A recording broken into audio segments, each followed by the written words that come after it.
선거를 앞두고 여야 할 것 없이 민심의 향방에 촉각을 곤두세우고 있습니다. 6일 앞으로 다가온 6.3 지방선거 분석해보죠. 오늘은 이동학 전 더불어민주당 최고위원, 이창근 국민의힘 하남을 당협위원장과 함께합니다. 안녕하십니까?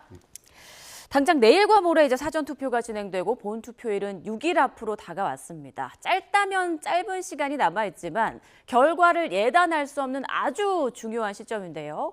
자, 오늘 여야가 어디에 방점을 찍고 움직일 계획인지 궁금한데 먼저 민주당부터 전해주시죠. 네, 아무래도 민생이죠. 확실하게 손에 잡히는 혹은 체감할 수 있는 변화를 낼 수 있는 후보가 누구냐, 집권 여당의 후보다라는 것이고, 좀 일 잘하는 정부, 일 잘하는 대통령, 이 지금 하다 보니까 상당히 많은 것들이 지금 변화되고 있지 않습니까? 이제 그런 부분과 맞춰서 일 잘하는 지방 정부의 일꾼들을 뽑아가지고 실제로 이 경로를 맞추게 되면 훨씬 더 많은 파급력을 가져올 수 있다 이렇게 생각을 하고요.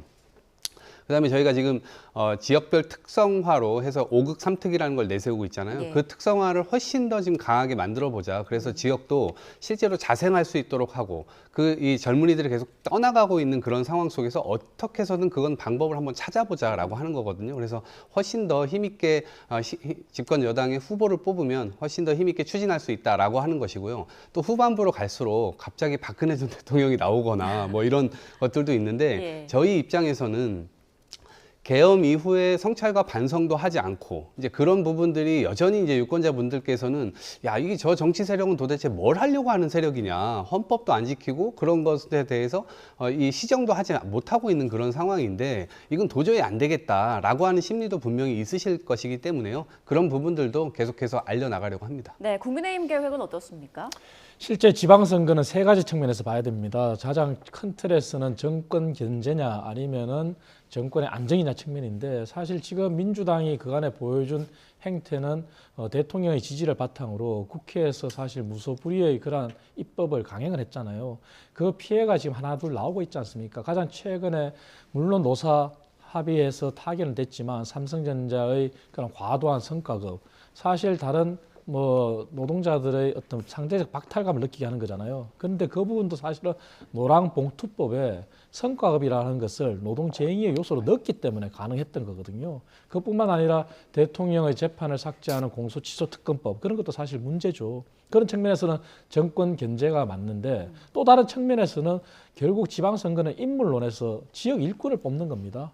아무리 대통령 지지율을 등에 업고 민주당 후보들이 선전한다 하더라도 사실 각 지역의 인물론으로 봤을 때는 유권자들이 정말 누가 우리 지역 살림을 잘 살까 하는 그런 판단을 하실 거라 봐요. 그래서 그런 측면에 봐야 되고, 마지막 세 번째는 결국은 투표장에 누가 많이 나오느냐의 문제거든요. 네. 그래서 결국 남은 것은 내일부터 시작되는 사전투표뿐만 아니라 본투표장에 보수 결집이라 그럴까, 아무리 장동혁 대표가 마음에 안 드는 그러한 보수 지지층이라 하더라도 결국 정권 견제와 인물론이라는 시각 하에서 본다면은 투표장에 나와서 투표를 해야 된다 하는 그런 관점에서 바라봐야 될 겁니다. 네, 일주일 뒤 이 시간쯤이면 민심의 결과를 알 수 있을 텐데요. 지금 여야가 공통으로 꼽는 격전지를 보니까 서울과 부산, 대구, 울산, 경남, 전북까지 모두 6곳이더라고요. 자, 두 분이 꼽는 최고의 격전지. 그러니까 다음 날 아침까지 개표 상황을 봐야 하는 곳 어디라고 보십니까? 저는 대구가 굉장히 치열하게 될 것이라고 생각합니다. 왜 그러냐면 지금 대구는 처음부터 문제 제기가 있었어요. 왜냐하면 GRDP라고 하는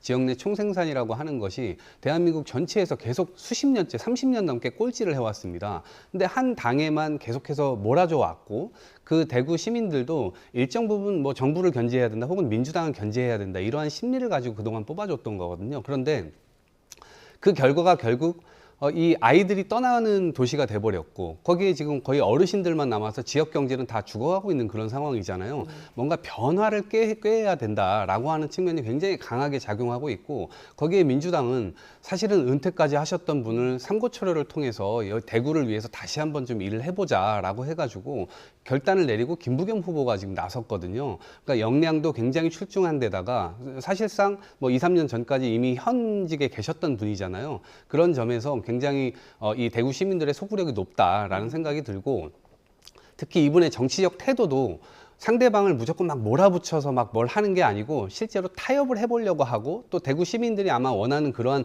정치 성품에 가장 근접해 있는 후보가 아닌가라는 생각이 들고, 반면에 추경호 후보의 경우는 경제부총리까지 했습니다. 윤석열 정권에서. 그런데 실제로 대구를 위해서 한 게 아무것도 없다라는 자조 섞인 비판이 내부에서 나오고 있습니다. 그런 측면에서 경쟁력 면에서도 상당히 우위에 있다 이렇게 판단을 하고요. 예. 정치적 상황에서도 충분히 김부겸 후보가 경쟁력이 있다 이런 판단을 하고 있기 때문에 아마도 엎치락뒤치락 하고 있습니다만 그럼에도 불구하고 좋은 결과를 나타낼 수 있지 않을까 기대를 해봅니다. 기대 섞인 전망을 해주셨고요. 이창근 위원장님께서는 최고의 격전지 어딜 꼽으시겠어요? 사실 뭐 경합지는 최대 9곳까지 보지 않습니까? 뭐 상황에 따라서는 6곳으로 보는 경우도 예. 있는데요. 결국은 유권자들이 가장 관심 있는 곳은 대한민국의 수도 서울이라고 봅니다. 그 얘기를 앞서 말씀드린 것처럼 인물론에서는 결국은 오세훈 현 서울시장이 앞서는데, 대통령에 의해서 픽업이 된 그러한 정원호 후보가 과연 대한민국 수도 서울을 지킬 수 있을까, 이런 의구심이 많거든요. 그게 선거를 치르면 치를수록 아마 민주당 지지층뿐만 아니라 중도층에서도 많은 의구심을 가지고 있는 것도 사실입니다. 그런 관점에서 본다면 서울은 이제 향후 수년 내에 런던, 파리, 도쿄 등과 경쟁해야 될 도시인데, 과연 이러한 도시를 성동구청장을 했다는 사람으로서 할 수 있을까? 그런 의구심이 있는 거죠. 왜냐하면은 일 잘한다 이렇게 했는데 사실 일 잘하는 걸 보지 못했고 읽길 잘한다 이런 평가도 있거든요. 그리고 토론을 회피하지 않습니까? 그런 관점에서 봤을 때 중도층 또 서울 시민들이 정말 품격 있는 서울시장을 원하는데, 과연 정원호 후보한테 대한민국 수도 서울을 서울 시민으로서 맡길 수 있을까, 이런 의구심을 한다고 봐요. 그래서 물론 투표까지 시간은 한 일주일 정도 남았지만 네. 내일부터 사전 투표가 시작입니다. 그런 관점에서 유권자들이 더더욱 인물론에 더 집중해서 그러한 부분을 살펴보지 않을까, 그런 생각을 해봅니다. 서소문 고가차도 붕괴 사고 등이 좀 악재로 작용하지 않을까라는 전망도 있던데 어떻게 보십니까? 물론 서서문 고가차도 붕괴는 참 안타까운 예기치 예. 못한 사고였어요. 하지만 그 사고가 과거부터 거슬러 올라가서 본다면은 사실 2018년도에 안전진단 B등급을 받았습니다. 당시는 박원순 시장이었어요. 하지만 불과 5개월 뒤에 콘크리트가 떨어지고 철 구조물이 떨어지는 그런 사태를 맞으면서 당시 우리 언론 사설에서 정말 안전진단을 제대로 했느냐, 이런 의구심도 보냈었어요. 그 와중에 오세훈 시장이 결단을 내려서 철거를 했단 말이죠. 철거가 사실 90% 가까이 되고 약 10% 남은 상황에서 예기치 못한 사고가 생겼는데, 철거 공사를 하다가 단차락을 해가지고 약간 문제가 있다 그래서 공사를 중지했어요. 중지하고 나서 안전진단하는 과정에 그런 붕괴가 있었단 말이죠. 그럼에도 불구하고 안타까운 사고가 있었기 때문에 직무는 정지됐지만 오세훈 서울시장이 서울시장인 건 맞아요. 그래서 서울시장에 지금 간섭을 하고 보고를 받고 할 수는 없지만, 그래도 권한 대행한테 최선을 다해서 사후 대책이나 또 유가족 대책 이런 것을 잘 마련해달라, 그렇게 부탁을 드렸고, 앞으로 서울시장으로서도 당연히 직무 정지됐지만 책임감에 대해서는 무한한 책임감을 통감한다 표현했어요. 그래서 앞으로 결과에 따라서 안전진단 또 서울의 안전에 대해서 더더욱 더 심혈을 기울일 거라고 생각합니다. 네, 두 분 각각 최고의 격전지로 대구와 서울을 꼽아주셨습니다. 이제 오늘부터 조사하는 여론조사 결과는 공표가 금지됩니다. 이른바 블랙아웃이 시작되는 만큼 앞으로 일주일 동안 민심이 좀 어떻게 달라질지 관심이 쏠리고 있는 상황인데, 또 내일부터 이틀간 사전투표가 진행되죠. 그렇다 보니 단일화를 고려하는 후보들에겐 오늘이 사실상 데드라인이잖아요. 네, 맞습니다. 그러니까 블랙아웃도 선거일 일주일 전까지만 가능하거든요. 예. 그렇기 때문에 지금부터는 여론조사 공표가 안 됩니다. 다만 어제까지 했던 여론조사가 선거일 전에 발표되는 건 또 문제가 없어요. 그래서 그 이전까지 그 기간을 정하고 있다는 말씀드리고요. 단일화가 지금 막판에 진행된 곳은 경남입니다. 그래서 어제는 진보당 후보가 이 전격적으로 결정을 해서 김경수 후보 지지 선언을 했습니다. 그렇게 해서 이 더 큰 경남을 만들겠다 해가지고 대통합 선대위를 꾸렸거든요. 그래서 경남의 경우는 상당히 진일보된 그런 이 내용을 구축해가지고 지금 가고 있다 말씀드리고요. 오늘 아마도 울산에서 지금 9시부터 5시까지 진행되거든요. 아마도 5시 이후에 5시 반 정도에 발표가 되지 않을까 싶은데요. 김상욱 후보와 진보당 후보 이렇게 이제 되고 있는데, 실제로 뭐 김상욱 후보가 전 될 가능성이 굉장히 크다라고 생각을 하고요. 또 진보당 후보께서는 상당히 여러 가지 고심이 있었을 것 같아요. 그럼에도 불구하고 결단을 내려서 이 내란 세력에게는 이 정권을 내줄 수 없다. 그리고 지방 정권이라 할지라도 우리가 같이 힘을 합쳐가지고 더 좋은 정치를 하기 위해서 결국 시민들을 위해서 결단을 내린다라고 해가지고 실제 단일화 결정을 했거든요. 예. 그래서 오늘 그 결과가 나올 것인데요.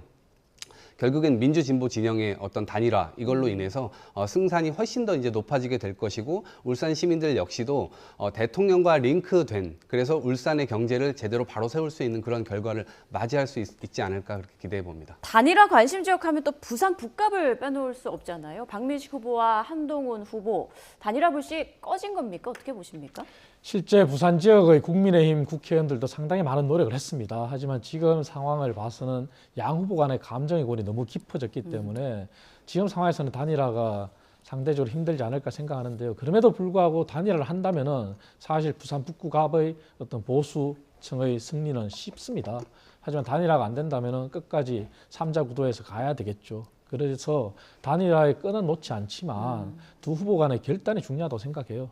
그럼에도 불구하고 큰 틀에서 본다면은 민주당의 의석을 뺏기는 것보다 보수층에서 의석을 가져오는 게 더 낫기 때문에 예. 단일화가 안 된다 하더라도 단일화 이후의 그러한 통합을 생각한다면은 이제는 후보들이 결단을 내리는 선택을 하든지 아니면은 각자가 더 유권자를 향한 메시지를 던지는 게 더 상처를 아물게 하고 깊게 골이 파이지 않게 하는 거다. 그런 생각을 해봅니다. 네, 자 그럼 어제 발표된 부산 북감 여론조사 결과 보면서 조금 더 이야기 나눠보도록 하겠습니다.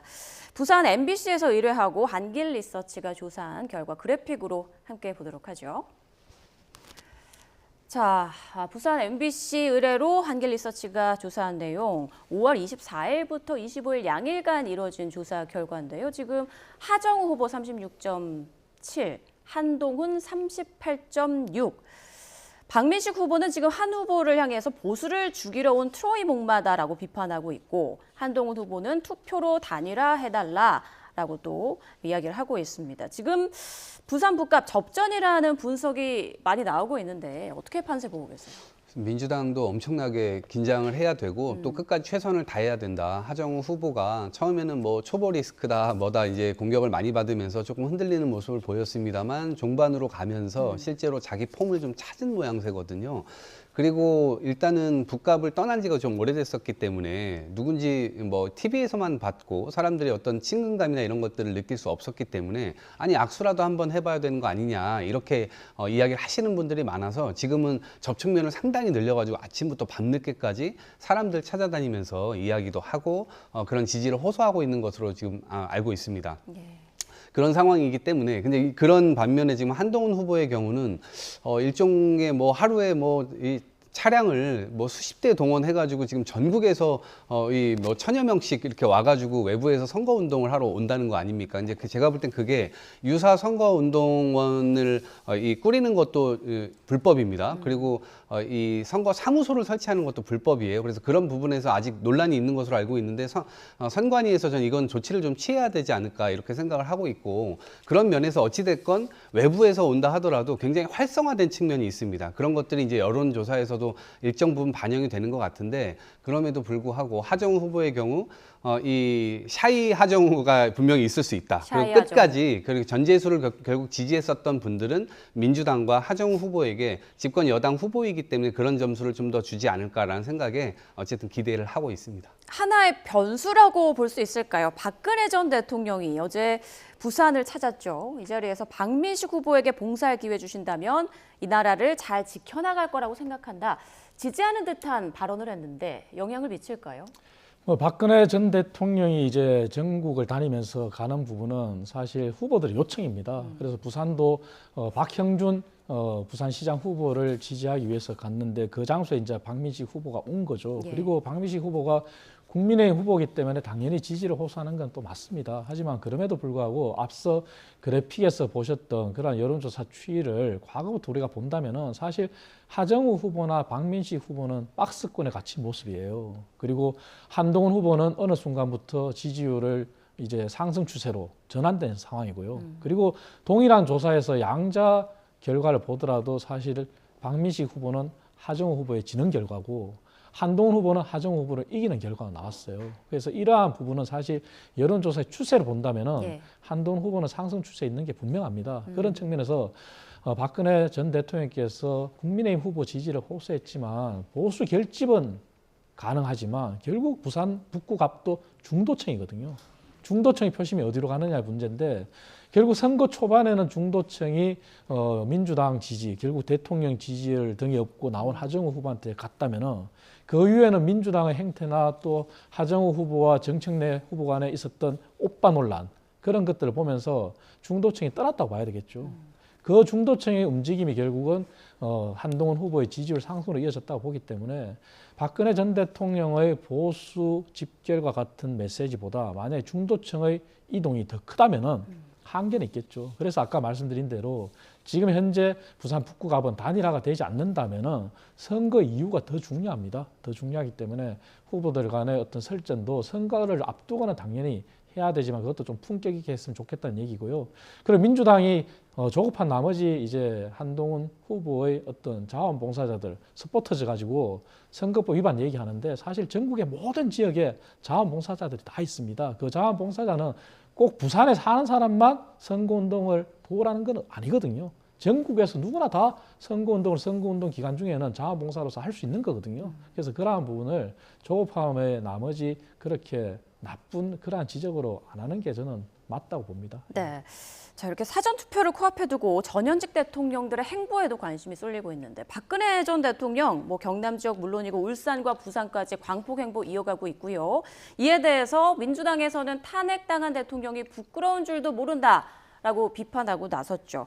이재명 대통령도 어제 부산을 찾았잖아요. 네. 지금 국민의힘에서는 명백한 선거 개입이다라고 비판하는데 어떻게 생각하십니까? 공격을 위한 공격이라고 생각을 하고요. 바다의 날이 있었기 때문에 거기에 이제 뭐 축사도 하고 그리고 간 김에 사실 시장 한 바퀴 돈 거 외에는 없거든요.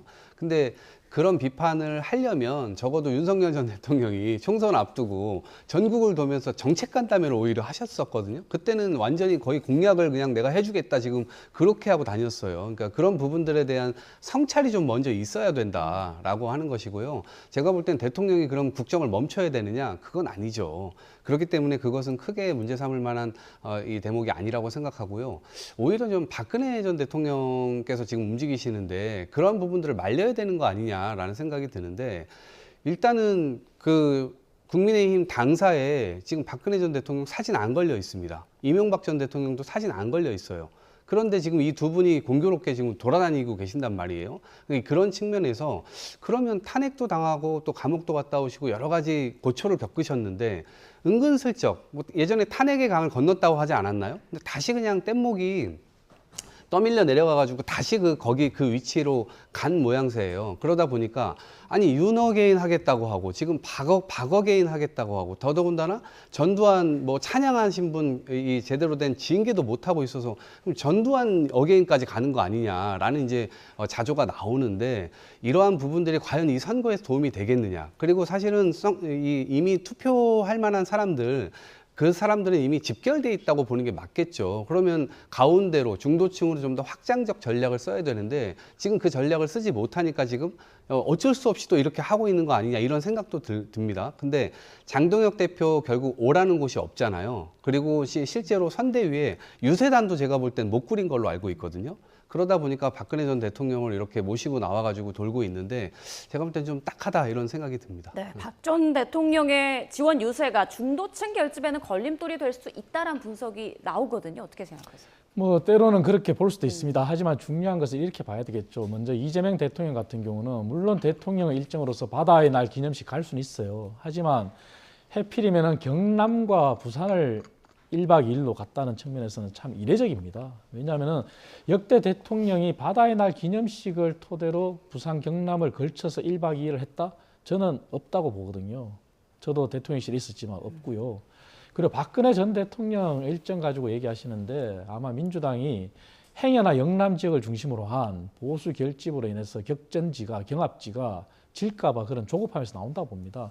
오히려 박근혜 전 대통령의 어떤 행보는 후보들이 요청을 해서 당연히 거기에 응하는 거예요. 예전에 우리가 2020년 총선을 거슬러 올라가 본다면 당시 자유한국당에서 미래통합당으로 가는 과정에서 박근혜 전 대통령이 옥중에서 거대 야당을 중심으로 뭉쳐달라는 그런 말을 했어요. 그렇게 공적인 마인드가 있는 거죠. 오히려 박근혜 전 대통령 움직임을 지적하려면은 사면 복권된 사람이 출마하는 게 더 나쁜 거 아닌가요? 대표적으로 경남지사인 김경수 지사, 평택을의 조국 대표, 사면 복권된 지 얼마나 됐다고 선택을 받겠다고 나오나요? 그게 더 문제인 거죠. 그래서 박근혜 전 대통령의 공간은 물론 있습니다만 그 공간은 유권자들의 판단이고 지금 박근혜 전 대통령의 어떤 선거에 나선 거는 후보들의 요청이다. 이렇게 이해해야 되는 게 맞는 거죠. 네, 지금 시간이 얼마 없어서 짧게 마지막 질문 드리겠습니다. 경기 평택을 민주당 김용남 후보의 그 차명 대부업체 운영 의혹 계속 공방이 이어지고 있는데 끝까지 가는 겁니까? 예, 끝까지 가는 거고요. 왜냐면 이제 지금 일방적인 공세를 지금 하고 있는 거잖아요. 선거 막판에 흑색선전, 마타도어, 그리고 진흙탕, 우리가 이거 흔히 보던 건데 후보자의 경우는 지금 본인과는 상관이 없고 관여한 바도 없고 거기로부터 수익을 얻은 바도 없다라고 명확하게 얘기를 하고 있어요. 왜냐면 혹시라도 된다면 나중에 공직자 재산 신고를 또 하게 돼요. 그럼 이것으로부터